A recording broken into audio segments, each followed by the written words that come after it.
Scanning the restaurant for my appointed client, my gaze landed on Susan, my ex-wife, accompanied by a portly, middle-aged gentleman.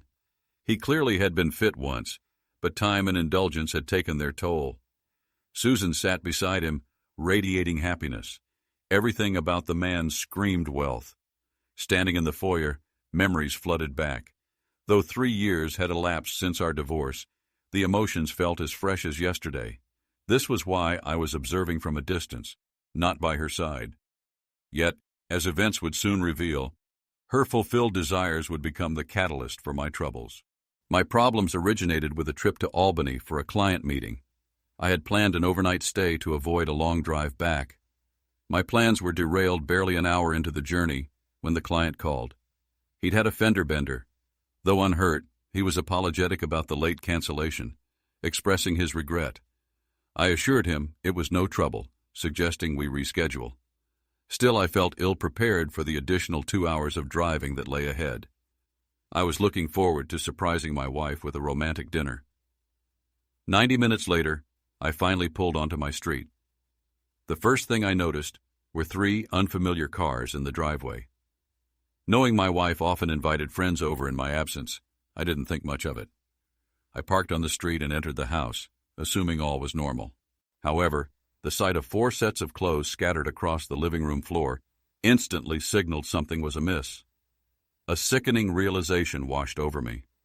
My wife's passionate cries weren't a call for help. They were a familiar plea for more intense lovemaking. My heart plummeted as the truth hit me. My wife was having sex with someone else. Despite my reluctance, I knew I had to confront the reality awaiting me upstairs. Reaching the top of the stairs, I heard my wife's primal screams.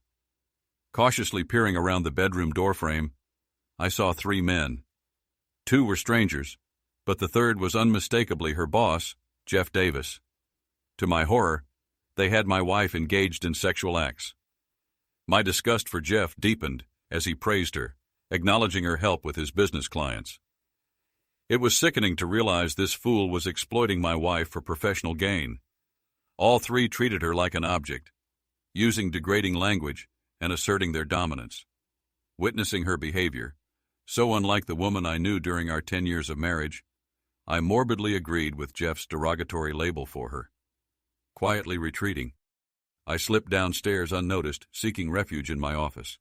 Retrieving my digital video camera, I found it still had some battery life, an old holiday cassette inside, and space to record. My aim was to document my wife's actions for legal purposes, not to create some illicit spectacle. Setting up the camera at the bedroom door, I captured footage of my wife's face and the others involved, managing to endure only 5 to 10 minutes of the ordeal before my emotions overwhelmed me. While some might find such a scene arousing, for me it brought only sadness and a profound sense of betrayal. Utterly deflated, I sought solace downstairs to gather my thoughts. In my office, I retrieved my weapon from the safe, removing the safety as a precaution. While not prone to violence, I couldn't shake the urge to assert myself if things escalated. Venturing into the living room, I confiscated the car keys and wallets from the discarded pants, then deflated the tires of all the vehicles parked outside, including Sue's. Returning inside, a sinister grin spread across my face as a plan formed, confident it would succeed if Sue had taken her cell phone. Spotting it on the bedside table during my recording, I readied my camera, positioned myself discreetly behind the stairs, and dialed her number. After several unanswered attempts, she finally picked up. The silence in the house suggested she had warned the others to be quiet. Sue, breathless, inquired, "Hey, Bobby, how's Albany?"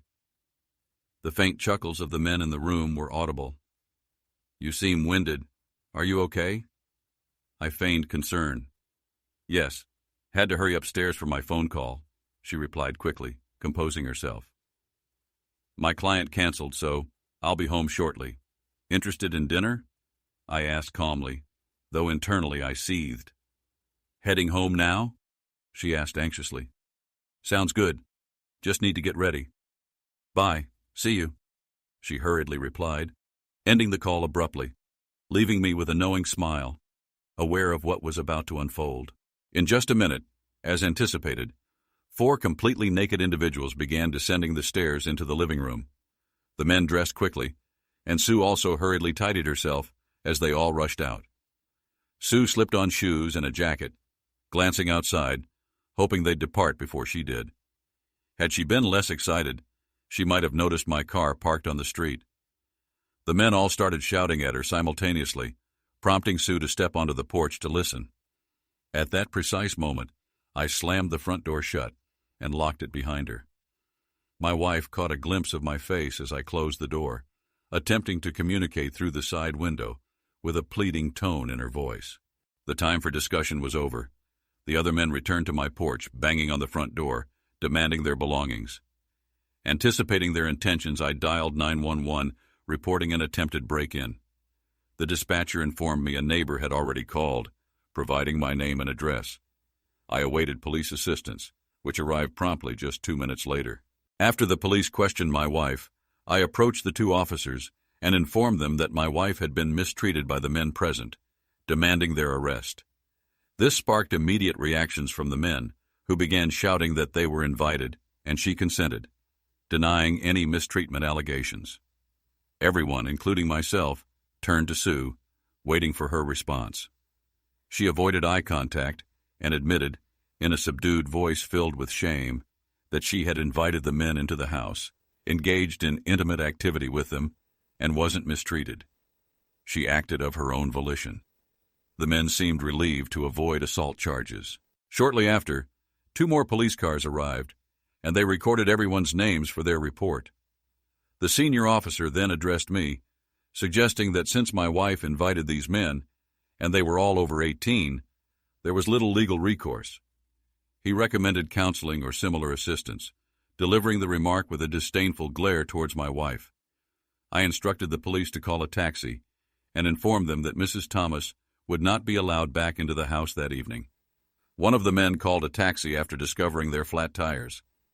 They also attempted to accuse me of stealing their belongings, but I refuted their claims to the police. Turning, I walked back to the porch where Sue remained with them until the taxi arrived. I stood there, my eyes flashing with anger. Despite my fury, my wife bravely approached me, unaware of my rage and the firearm I carried. She may have fled had she known. "Bobby, I'm deeply sorry." She attempted to speak, but I swiftly interrupted. "You've shattered my heart, and I'll never forgive you. Jeff called you a strumpet, and honestly, I think it's fitting. Henceforth, I'll refer to you as such, and won't use your real name again.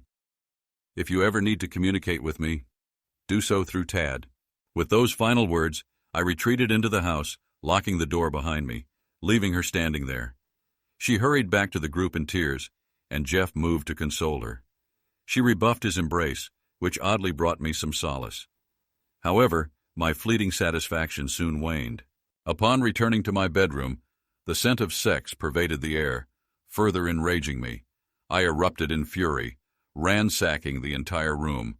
Hauling the mattress, I hurled it onto the front lawn. Retrieving my toolbox from the garage, I disassembled the bed, tossing its pieces outside along with the mattress. Returning to the bedroom, I seized Sue's cell phone from the floor, scrolling through her contacts and messages. Predictably, I discovered repugnant emails, photos, and even videos of unfamiliar men engaging in sexual acts with her. Examining the images, it was evident she was acquainted with them. I chuckled bitterly at my former attentiveness to her, realizing those days were long gone. I carted all the boxes from our bedroom downstairs, depositing their contents in separate piles on the front lawn. Proceeding to purge her belongings from the guest room, I encountered an unexpected revelation. Moving each dresser drawer outside, as I had done with the bedroom items, I encountered resistance with the last bottom drawer. Fueled by anger, I forcefully yanked it, hearing a telltale crack. With a bit more force, the drawer finally opened, revealing the source of the obstruction, 7 or 8 DVDs hidden beneath. I accidentally cracked one of the plastic cases, but fortunately, the disc remained intact. My heart sank once more as I examined the discs. I didn't think I could feel any worse, yet I did. Descending the stairs, I scrutinized the titles on the discs, which only intensified my distress. Arriving in the living room, I arranged everything on shelves for closer inspection. The first disc depicted Sue with her close friend Sarah at Sarah's residence. Sue often assisted at Sarah's gatherings in Avon, typically held on Tuesdays and Thursdays. It seemed they engaged in intimate activities with various individuals at her house. As I watched the footage over several hours, tears welled up, halting only at the sight of the final 2 discs. The first showcased Sue with her tennis instructor, a service I funded. She attended lessons every Saturday, returning too fatigued for intimacy later in the evening, which now became clear. The second disc revealed Sue engaging in sexual encounters at her workplace, specifically in the boardroom, with Jeff, her boss, and Jeff's superior, Bill Evans. Bill held considerable influence in the community, often featured in newspaper articles for his philanthropic efforts, which I now witnessed extended to my wife's private affairs. Retrieving a large envelope, I carefully placed inside it the cell phone, the discs, and the cassette tape I had recorded earlier. My intention was to hand the entire envelope over to my lawyer and confide in Ted Worth, my trusted friend of many years. He was one of only 2 individuals in whom I truly confided. Nothing else mattered at that moment. Glancing at Sue's computer on the desk beckoned. I powered up Sue's computer and began duplicating every file, email, photo, and video onto external drives. It took approximately an hour to complete the process, after which I settled down to sift through my wife's digital archives. Among the videos were scenes reminiscent of those found on the DVDs I had discovered. Additionally, I stumbled upon explicit images typically associated with adult websites. Delving further, I uncovered a trove of emails spanning about 6 months.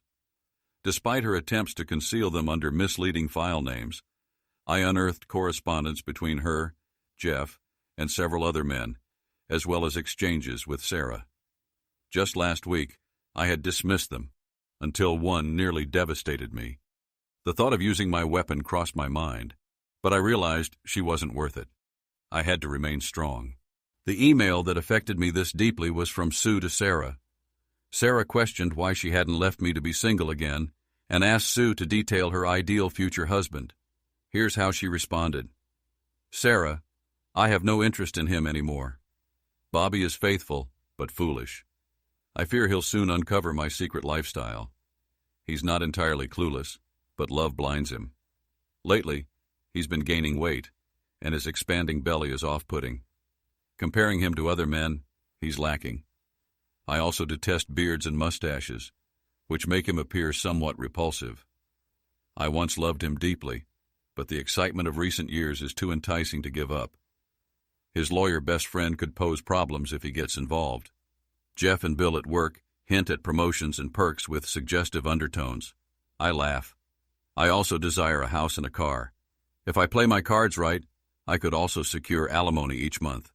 Additionally, I'm anticipating our Tuesday party, pending recovery from my tennis injury. Tony is impressive. Ensure I received last Thursday's video. It was my first time with so many men simultaneously. As for my dream man, he must be affluent, loyal, compliant, and not too bright. He must cater to my every whim, and still ask, which one? I chuckle.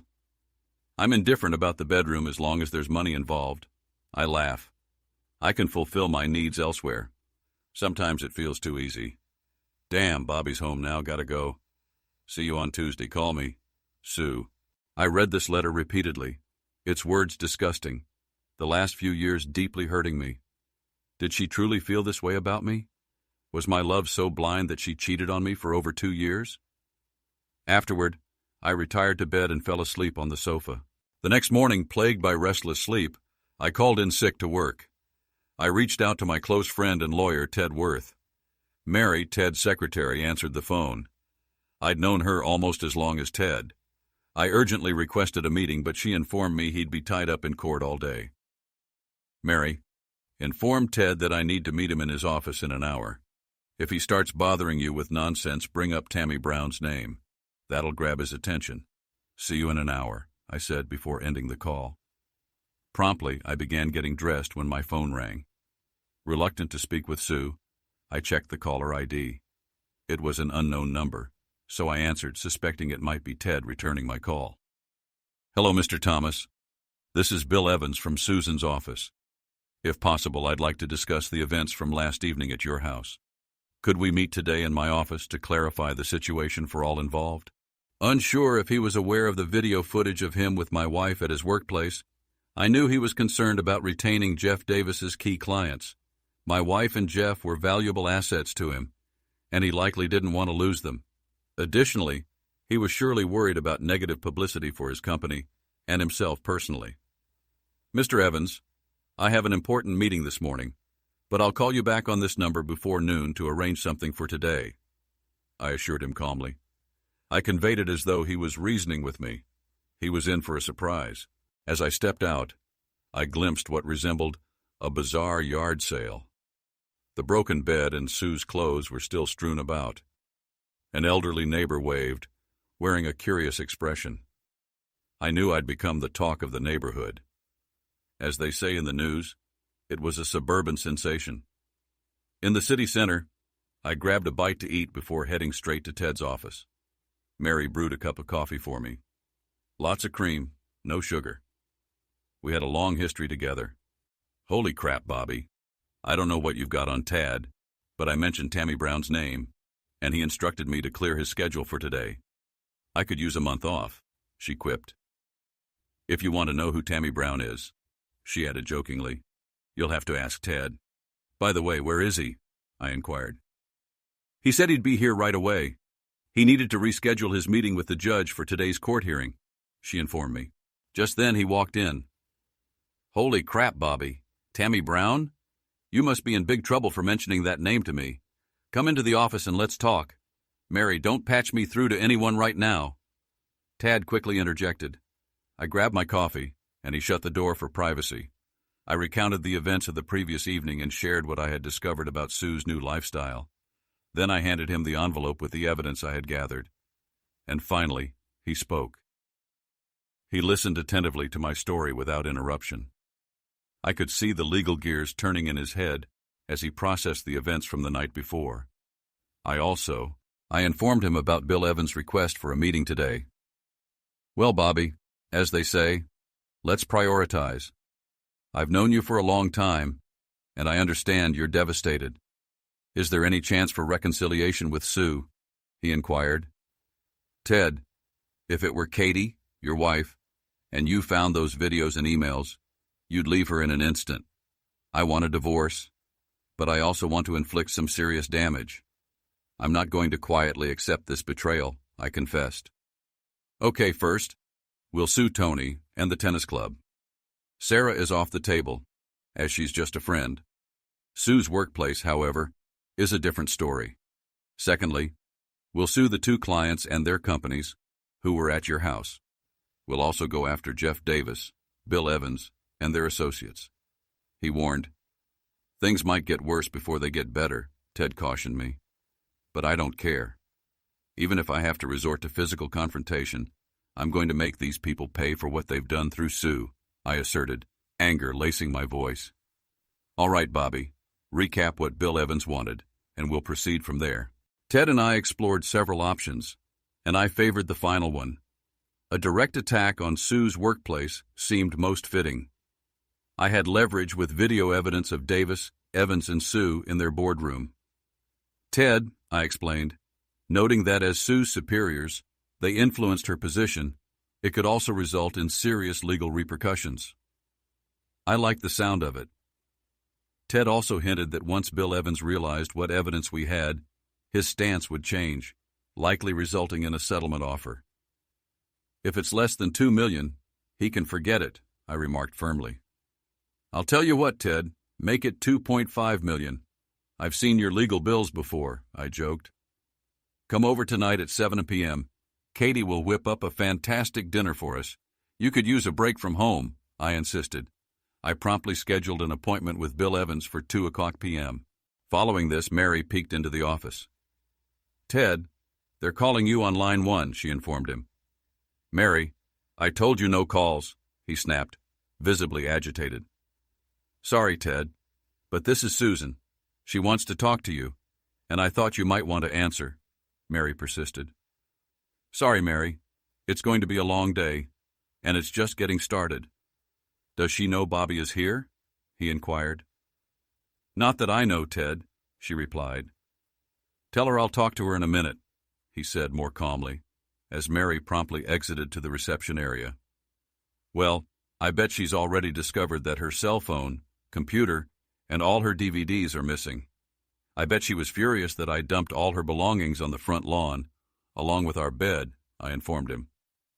Wow, you really had a busy evening. Let me handle this conversation, and please refrain from intervening. As your lawyer, I need to clarify a few things right now, he indicated to me, connecting the call. I started to overhear a one-sided conversation, but I could almost discern what she was saying to Ted without hearing her words. Hi, Susan. This is Ted. Yes, I already spoke to him. Bobby is a stand-up guy and my friend. I thought you, of all people, would have his back instead of betraying him. No excuses, Sue. I'm not in the mood. Yes, I'll represent him. He has strong arguments. You know this won't be pleasant, right? I'll talk to him, but you've shattered a man who was always faithful and deeply loved you. I doubt he cares about your opinion. My advice is to get yourself a good lawyer. You'll need one. Yes, Bill Evans scheduled an appointment for 2:00 p.m., though I don't think you should attend. Listen to me, Sue. If you even attempt to eavesdrop outside the office door, I'll advise Bobby to leave, and things will escalate. It's better to wait and keep yourself composed today. I know he put your belongings out on the lawn, but just as you can invite strangers into your bedroom, he can remove your possessions from the house. Frankly, I'm surprised he didn't resort to violence last night. Yes, he was armed, but for self-defense purposes. Remember, he believed you were in danger of assault. It's in the police report. I can't say for certain, but if it were my Katie, I'd likely be in custody right now. I think he acted out of anger, given the circumstances. Regarding your computer, cell phone, and any other missing items, you'll need to speak to the co-owner of the house. Perhaps he left them on the lawn along with your clothes, and someone took them. I've handled all the escrow paperwork for the house, and you both have equal rights. How you exercise these rights is up to each of you. Ted responded that he would inform him immediately and advised Sue sternly to remain where she was and let Bobby stay in the house until things were resolved, as it wasn't safe for her to be there with him at the moment. He then told Sue not to push it and expressed his temptation to punch her in the nose. He instructed her to stay with Sarah and promised to be in touch, asking her lawyer to contact him once they've retained one. Tears wouldn't sway Ted now, as he was not only Bobby's legal counsel, but also his friend. He stated that her tears wouldn't move him, and that he could be ruthless when necessary, which seemed to be one of those times. He expressed regret that she would witness a side of him only his enemies see, and warned her that she wouldn't like it. Ted concluded by instructing Sue to keep her distance from Bobby and remain in her office for the time being, as he wanted nothing to do with her. Glancing up at me, Ted asked, "Did you catch most of that conversation?" His tone tinged with sadness. I confessed to my friend that I did catch most of it. Expressing my wish to confront her face to face and express my true feelings, I admitted that I didn't think I could bear the pain of seeing her again, at least not yet. "I have a couple of requests for you, Bobby," he said, his demeanor shifting instantly to one of positivity and optimism. "First, hand me those tapes." Tad indicated for me to retrieve the videotapes from the envelope, those from the previous night, the ones featuring Tony at the tennis club, and the footage of Sue with Mr. Davis and Mr. Evans in her office. After handing him the tapes, he instructed me to invite Mary to join me for lunch. I gave him a puzzled look, to which he promptly responded in kind. "I think it's best if I review them myself, to spare you any further distress before our meeting at 2:00 p.m. Moreover, I don't believe watching this material would benefit you right now. I don't want you to be upset before our meeting with Bill Evans." I acknowledged his wisdom and thanked him before sharing the good news with Mary. She jokingly suggested I take her to an upscale restaurant if Ted was footing the bill. We both chuckled and left the premises. Mary proved to be an excellent dining companion, and for the next hour, she helped me forget my troubles. Upon our return, we heard Ted cheering as we entered the office. He was in high spirits, doing a little victory dance at his desk. "These recordings are a game-changer, Bobby. I can't believe it," he exclaimed. My expression turned bittersweet, and I think he finally grasped why. "Oh, Bobby, I'm truly sorry. I didn't acknowledge the significance of these videos. I know Sue's actions have deeply hurt you. I was just excited about what I uncovered," he apologized sincerely. "Bobby, come over here. I need your eyes on something." Ted beckoned me, and I complied, positioning myself behind him to view his screen. "Did you watch the entire video Tony shot at the tennis club with Sue?" he inquired. "No, I only managed to skim through some of it last night. It was tough to stomach without feeling the urge to lash out. Or worse," I admitted honestly. "Well, brace yourself. Towards the end, just after Tony and Sue finish, they attract a small crowd. In the men's locker room. Yes, the tennis club's locker room. I hate to say it, but she let the other men who were watching join in after Tony. I'm not telling you this to upset you, but to shed light on this guy right here," Ted explained, pointing at the screen on his desk. The individual he was indicating was an older man, disrobed and in a towel, with long gray hair and a walrus-like mustache. He asked if I recognized him. Ted hit play on the video, and I saw him discard the towel, revealing a substantial package any man would boast about. The issue was, he went straight to my wife and engaged in intercourse with her. The next moment, she was surrounded by 5 more men, eagerly awaiting their turn. I recounted Ted. "I have no clue who this guy is, but I presume you do," I responded, trying to maintain composure. "Bobby, this is ammunition for our meeting today. At the tennis club. At 16 Nasi," he informed me, his excitement palpable, as he explained his strategy. I grinned when I heard his plan. Besides being my friend, Ted was an exceptional lawyer. I was relieved to have him on my side. This time, we departed his office for downtown, armed with a portable DVD player, some printed photographs, and legal envelopes. Upon arrival at Sue's building, we proceeded to Bill Evans's office on the top floor, with Sue's office located 1 floor below. After waiting in the reception area, we were eventually ushered into Mr. Evans's lavishly furnished office. Just before entering, I sensed someone observing me from the hallway. I glanced in that direction and caught a glimpse of the woman before she vanished around the corner. "Guess who?" I thought to myself, relieved I wouldn't have to confront her today. We stepped into Bill's office, adorned with opulent furniture and decorated with plaques, awards, and photos of him with various notable figures. The thought crossed my mind, had he ever brought Sue here? At that moment, my disdain for Mr. Evans intensified more than ever. I introduced Ted and took the lead in the conversation. "Hello, Mr. Evans. This is my friend Ted Worth, and he'll be joining us for the meeting you scheduled today," I informed Bill as we exchanged handshakes. "Mr. Thomas? Bob, I thought this was meant to be a private meeting between you and me," Mr. Evans inquired. "Well, I decided to bring Ted along. Anything you have to say to me, you can say to him as well," I stated firmly, without opening it up for discussion. He accepted Ted's presence and directed his remarks solely at me, disregarding Ted. This brought a smile to Ted's face.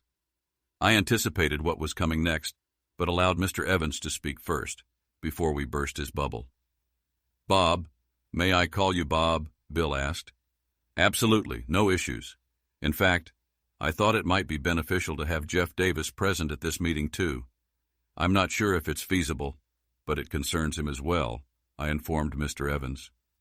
After a brief pause, he pressed the intercom button. "Julie, inform Jeff that I require his presence in my office immediately. Tell him to drop everything and come here right away." "Understood. Jeff will be here shortly. In the meantime, I want to express my sincere apologies for the trouble caused by Jeff and Sue in your life. I know last night must have been awful, but if we collaborate, we might be able to find a solution beneficial to all parties," Bill expressed optimistically. "What exactly do you mean, Mr. Evans?" I inquired, waiting for Jeff's arrival. "I genuinely care for your wife, Sue," Bill began, but was interrupted by Jeff's entrance. He hesitated momentarily, appearing as though he might turn and leave, but Bill instructed him to take a seat. Reluctantly, Jeff complied, avoiding eye contact with me. "Bob, I wanted to convey that I have great affection for Sue, almost like a daughter." He started to speak when Ted interjected. "Are you implying you have a penchant for incest, Mr. Evans?" Ted asked, catching him off guard. I chuckled to myself, understanding the intent behind Ted's remark. What are you suggesting? Do I have a fondness for incest? What on earth does that mean?" he retorted with indignation. "Well, allow me to illustrate. As they say, a picture is worth 1,000 words," Ted stated, placing the DVD player on Bill's desk. "These are screenshots from the video you're about to watch." He handed them to Jeff, not Bill. Jeff's eyes widened, and he passed them slowly to Bill. The images depicted Bill and Jeff, both involved with my wife, leaving no room for doubt about their identities or actions. I even suspected Bill recognized his own boardroom table, where he and Sue had engaged in their activities. "Jeff, are you seriously telling me that you were foolish enough to record this on video and distribute copies?" Bill queried, nearly speechless. It was evident that Jeff was currently unable to provide a response and appeared completely dumbfounded. "Well, Mr. Evans, here's how it's going to unfold. Oh, and just to clarify, I'm Bobby's attorney, as well as his friend, so let me outline what we expect and how we expect you to address it," Ted informed the shocked audience, thoroughly relishing the moment. "Firstly, Sue retains her position without question. Bobby believes she'll require employment, and she seems to fit in quite well with everyone here." He directed this statement to Bill, accompanied by a subtle wink. "Secondly, Mr. Davis is no longer part of the equation here. Sue stays, and he exits," Ted declared to Bill, gesturing towards the flabbergasted Jeff. "Thirdly, we expect you to present us with a monetary offer that respects our intelligence. We'll entertain your initial proposal and provide a yes or no response within 5 business days. We anticipate taking legal action within 2 months, possibly sooner, if necessary." Before they could interject, Ted initiated the video playback, swiveling the screen for Bill's viewing. It depicted both men engaging in sexual acts with my wife, repeatedly, in their boardroom. Jeff didn't need to watch, given his involvement in the video recording. Bill simply observed, his mouth agape. I could sense his mind working overtime, contemplating how to salvage his business reputation, family life, and most importantly, finances. I knew action would be imminent. "Jeff, after these gentlemen depart today, we'll need to have a serious discussion about your future employment here. I'll consult with my legal counsel to negotiate a settlement that satisfies you. To some extent, you both comprehend the potential repercussions for our business if this information were to surface prematurely," Bill mused aloud. "Don't fret, Mr. Evans. We'll maintain your confidentiality until we receive a serious proposal from you. However, I wouldn't rush to terminate Mr. Davis's employment just yet. He may possess additional copies of the video, providing him with leverage if we fail to act. You and Mr. Davis can address this matter independently. Oh, and just so you're aware, both of you could face legal consequences for engaging in relations with an employee, directly impacting your employment status and prospects," Ted cautioned them as we both rose to depart. Ted reclaimed the DVD player and the photographs we had brought along. We exited just as Bill and Jeff seemed poised for a private discussion. I approached Ted with a query, but he gestured for silence until we were outside.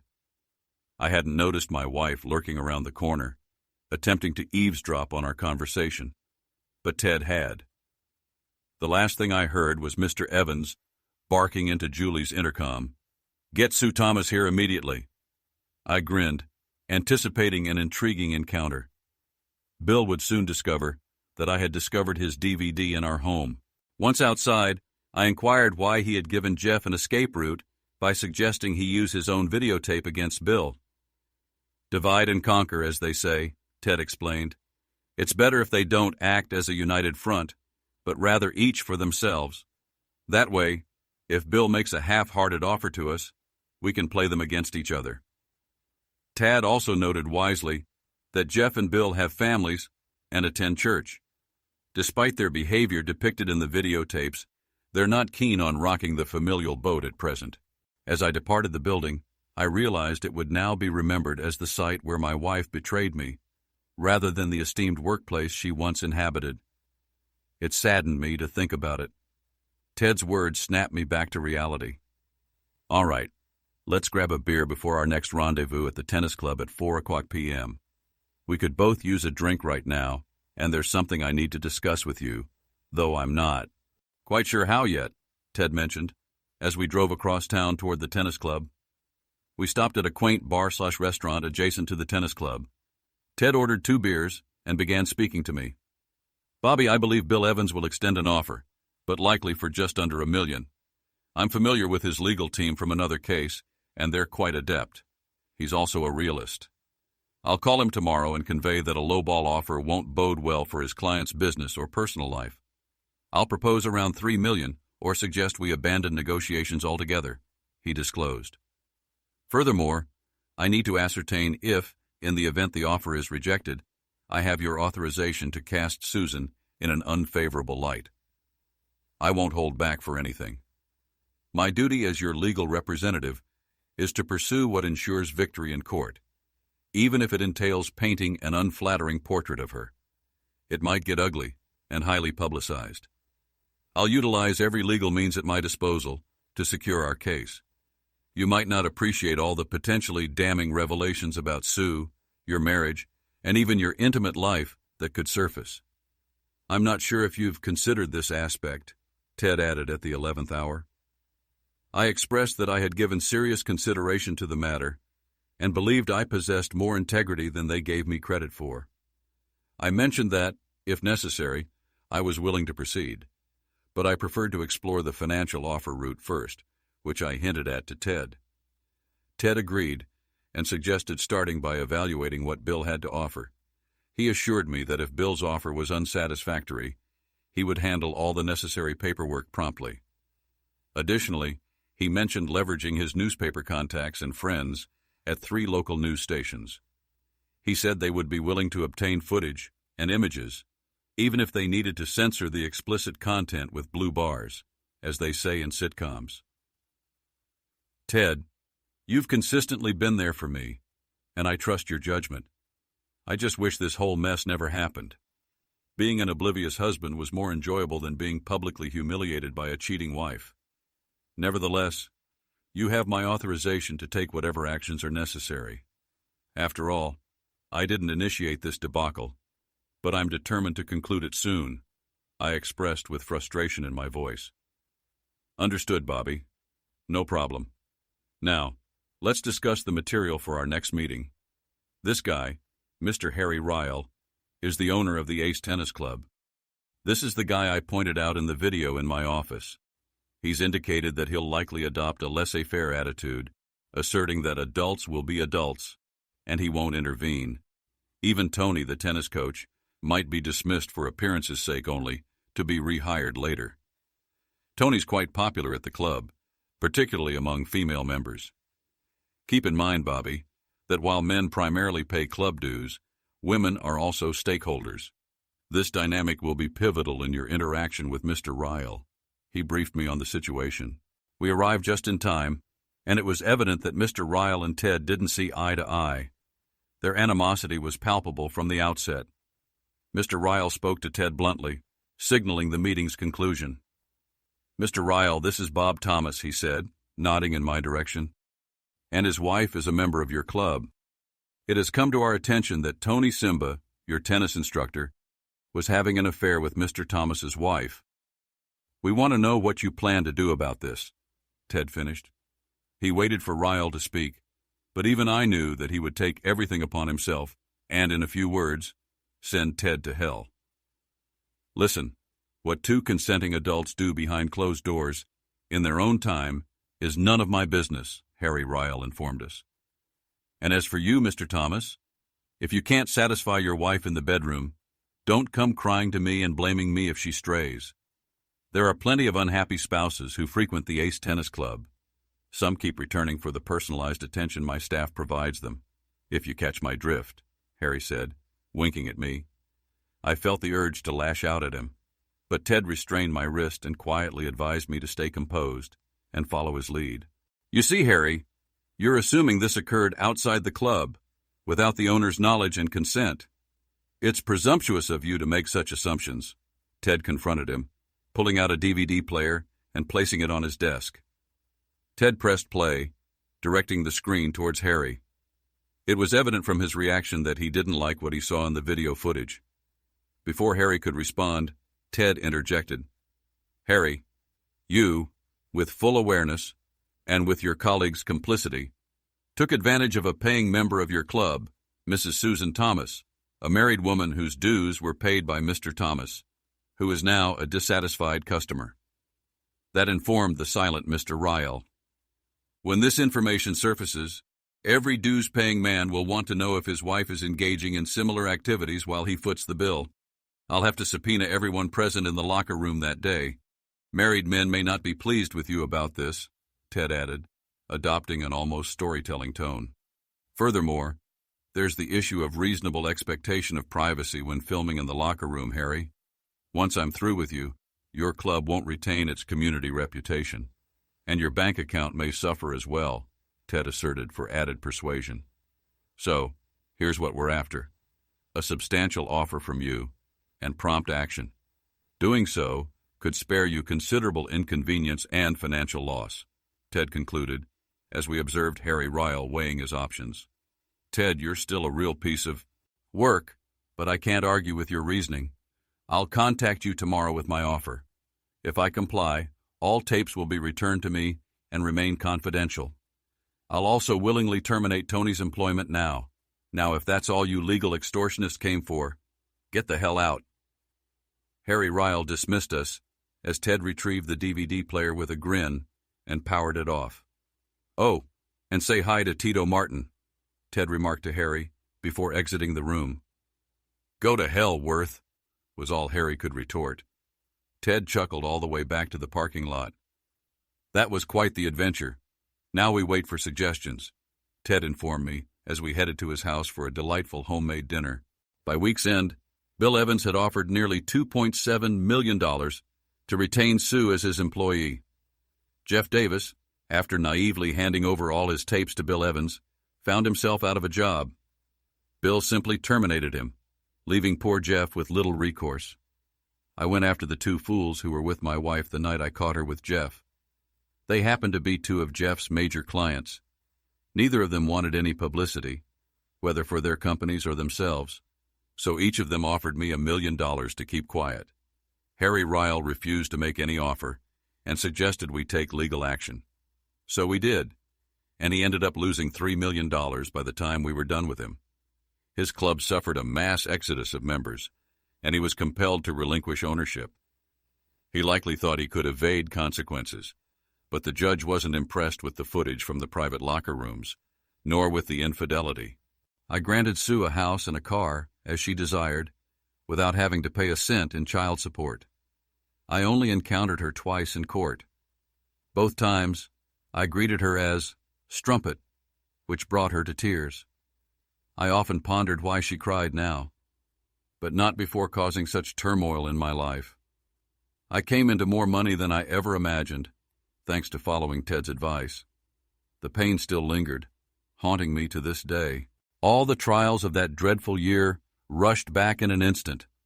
I hadn't realized anyone was addressing me until I snapped out of my flashback and heard the restaurant manager inquiring if everything was all right.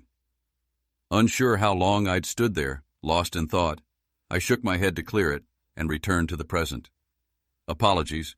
Just reminiscing about an old issue once I saw the group I came to meet. Thanks again," I explained to the manager, noticing the curious glance he gave, reminiscent of how people regard an elderly person lost in reverie. I made a beeline for my ex-wife's table. The surprise was evident on her face. When last we were together, I was overweight, with long hair and a beard, nursing an old knee injury from baseball. That was my excuse then, but truthfully, I had settled into a complacent life with her. Now, I sported a shorter haircut, was trimmed from regular workouts, and had my knee repaired thanks to the money from Jeff and Bill's company. My suits were now upscale, and I made an effort to present myself well in public. I opted to speak up first. "You look fantastic today, Strumpet. Almost forgot how stunning you could be," I remarked, intentionally provoking a reaction. I knew exactly how to push her buttons. "My name is Susan, Bobby. Why can't you address me by my name?" she retorted, clearly irritated. "I didn't label you Strumpet. You know who did. I simply find it fitting. I warned you 3 years ago that you shattered my heart, and I'll always remember you by that title," I explained, as the man beside her began to object and rise from his seat. But Sue urged him to remain calm. Tears welled up, smudging her makeup. Her boyfriend interjected, "Go freshen up, Sue, and fix your face. I'll handle this idiot for you." With those words she stood, locking eyes with me as I reciprocated with a single glance, perhaps revealing the agony I'd harbored for 3 years. Her tears flowed harder, surprising me that she still harbored any sentiment toward me, or perhaps it was lingering guilt, likely a blend of both. "I expect you to be gone when I return," she declared tearfully, heading to the restroom, where I noticed the sizable engagement ring on her finger as she wiped her eyes and left. "You must be Bob Thomas, Sue's ex-husband," he queried, disdain lacing his tone. "Indeed, and you must be the new man she's been dreaming of," I retorted, sensing his indignation. "I'm Sue's CFO, and if I were you, I'd refrain from using that term," he cautioned, though his reluctance to cause a scene was evident. "I only sought to converse with you privately. I have 3 inquiries, then I'll vanish from your life forever," I informed him, noting his quizzical expression. "I've been in your shoes before, and I don't want anyone else to endure my fate. I suppose the Strumpet painted me as a lousy husband, abusive, or neglectful, or a womanizer," I remarked, knowing precisely what she'd conveyed to him. "But I'm not here to salvage my reputation in your eyes. Honestly, I doubt it would serve any purpose. First off, does Sarah still host her Avon gatherings at her place on Tuesdays and Thursdays?" I inquired. "Sue assists Sarah with her decor sales on Mondays and Wednesdays. It seems your memory is a bit faulty," he snapped back. "All right then. Does she still take tennis lessons on Saturdays?" I pressed. "Sue swings a racket on Sundays. You seem to have a hazy recollection for someone married to her for so long," he remarked triumphantly. "All right, final question. Have you ever checked under the bottom drawer of the dresser in your living room?" I asked hurriedly. "No. Why would I even do that?" he protested. "The 3 questions I pose to you are the reasons why we're no longer together. I still have all the leftover divorce paperwork in my office, legal documents, emails from Sarah and the other woman, and hours of videotapes. I've carried these with me for the past 3 years, so I thought you should have them," I explained, retrieving a worn and folded piece of paper from my wallet. "This is what the other woman wrote to Sarah when she inquired about how to get rid of me before I discovered her infidelity. After reading that letter, I realized I didn't know her at all, and probably still don't.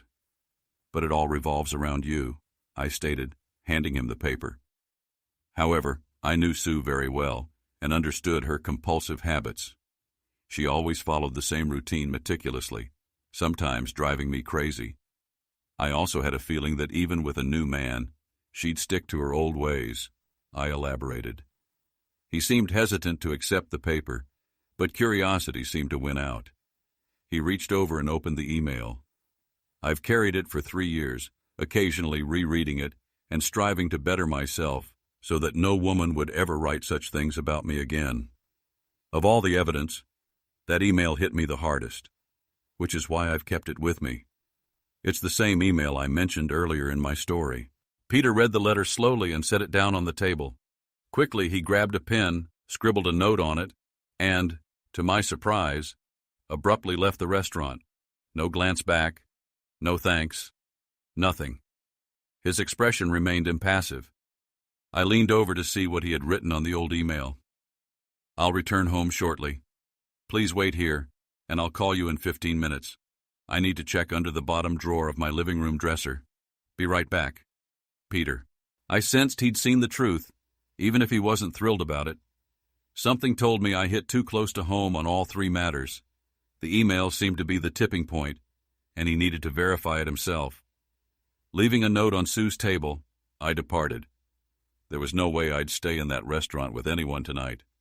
Back in the foyer, I phoned my client, who didn't mind rescheduling the meeting since they were running late anyway. Before leaving, I glanced once more at the table. Sue returned, searching for Peter. Sitting down, she noticed her old email and Peter's note below. Her face drained of color as she recognized the contents of her old email and Peter's message. The last time I saw my ex-wife, she was sobbing so intensely that the entire restaurant turned to look. I felt a pang of pity, but at the same time, I was indifferent. That was the final encounter with her. I still wonder if Peter found something under the dresser drawer. Sue's tears indicated he might have.